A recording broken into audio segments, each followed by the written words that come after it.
Right breaking news చూస్తున్నాం. తిరుమలలో TTD ఉద్యోగులు ఆందోళనకు దిగారు. టీటీడీ పరిపాలనా భవనం ముందు బైఠాయించి నిరసన తెలిపారు. టీటీడీ బోర్డు సభ్యుడు నరేష్ కుమార్ ను తొలగించాలని డిమాండ్ చేశారు. శ్రీవారి ఆలయం వద్ద ఉద్యోగిపైన నరేష్ అనుచిత ప్రవర్తన వివాదాస్పదంగా మారింది.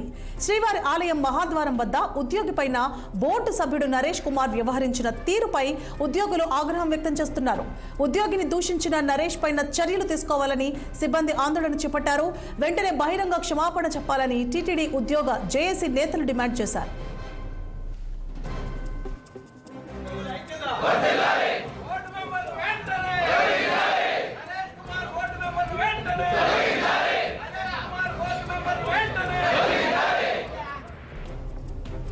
రైట్ తిరుమలలో టీటీడీ ఉద్యోగులు ఆందోళనకు దిగారు. టీటీడీ పరిపాలనా భవనం ముందు బైఠాయించి నిరసన తెలిపారు. టీటీడీ బోర్డు సభ్యుడు నరేష్ కుమార్ ను తొలగించాలని డిమాండ్ చేశారు. శ్రీవారి ఆలయం వద్ద ఉద్యోగిపైన నరేష్ అనుచిత ప్రవర్తన వివాదాస్పదంగా మారింది. శ్రీవారి ఆలయం మహాద్వారం వద్ద ఉద్యోగిపైన బోర్డు సభ్యుడు నరేష్ కుమార్ వ్యవహరించిన తీరుపై ఉద్యోగులు ఆగ్రహం వ్యక్తం చేస్తున్నారు. ఉద్యోగిని దూషించిన నరేష్ పైన చర్యలు తీసుకోవాలని సిబ్బంది ఆందోళన చేపట్టారు. వెంటనే బహిరంగ క్షమాపణ చెప్పాలని టీటీడీ ఉద్యోగ జేఏసీ నేతలు డిమాండ్ చేశారు.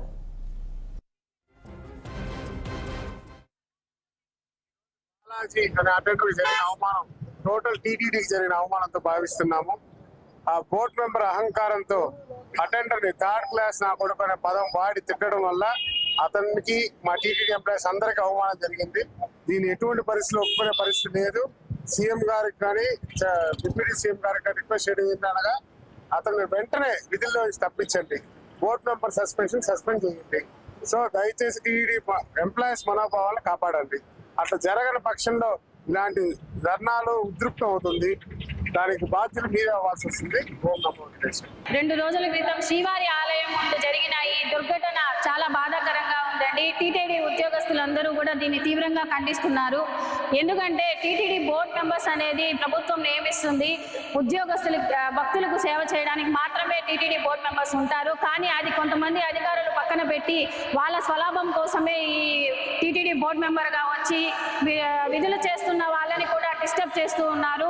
ఒక అటెండర్ చిరు స్థాయి ఉద్యోగి 12 అవర్స్ 24 అవర్స్ ఉద్యోగంలో ఉంటున్నారండి. ఎందుకంటే సరైన రిక్రూట్మెంట్ లేదు. ఇక్కడ సరైన వసతులు కూడా అంటే ఎంప్లాయీస్ రిక్రూట్మెంట్ జరిగితేనే ఏదైనా కూడా భక్తులకు సకాలంలో మేము అందించగలుగుతాము. అందుకని ప్రభుత్వాన్ని ఇదే మేము ఒకటే కోరుతున్నాం సార్. ఏదైతే దుర్భాషలు ఆడారో TTD board member Naresh Kumar గారిని వెంటనే విధుల నుంచి సస్పెండ్ చేస్తూ అలాగే బాలాజీ సింగ్ గారికి క్షమాపణ చెప్పాలని కోరుతున్నాము. ఓం నమో వెంకటేశాయ. ఈ రోజు బాలాజీ అనే అటెండర్ జరిగిన అవమానం